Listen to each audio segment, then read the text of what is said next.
billahi ka vrejo kudoni vrejo le vrai youth bro sike ko kongongol ko halana da ko dum wadda ka bernde neddo mo confiance dimo mo rimbe dido ko dum holluda way andi pijidin yewten gonga hal he e maya e nyande go kullu nafsin zahikatul maut goto wonta alabaka ha lutta ka wonki ndare be neni rabe men do par exemple yawbe do e dewgal kele yaga enen do fo nyande go e mayo yeyi mido jabi don jabi joni anga walli biddo mawo yo jumbu ko biddo goddo yangi laccere mum finance jawdi mum addi o lede porto addamo do goddo ara ina mawo ko balare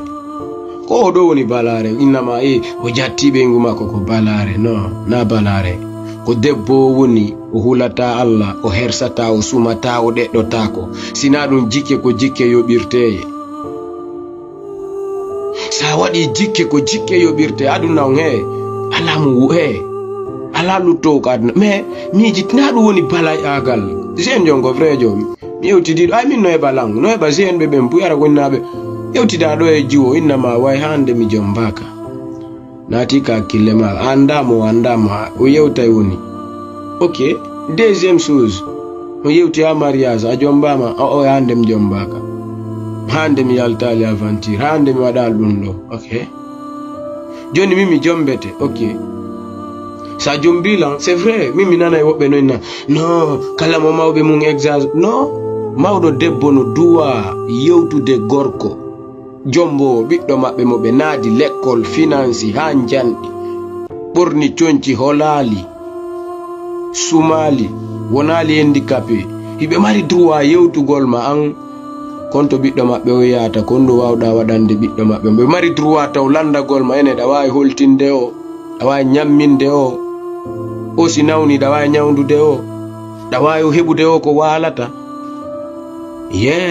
be mari droit exagugol taw hore gorko on way ko droit mabbe dum no yalte ko fo débat way don dum ko droit mabbe non landagol dum biddo angon sinawni da way mo nyawndude dum nafer dum naynugol dum ak sariyan ko non kadi yamiri awawa nya jogitade awai dankade piyata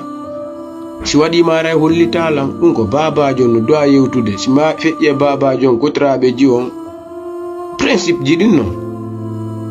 si be idni way joni sa jombi biddo angon anabaymo c'est vrai parce que ko to wonda ma wondo aya jombo acca do ngara jon kambe ko kambe huli problem biddo mabbe on jombama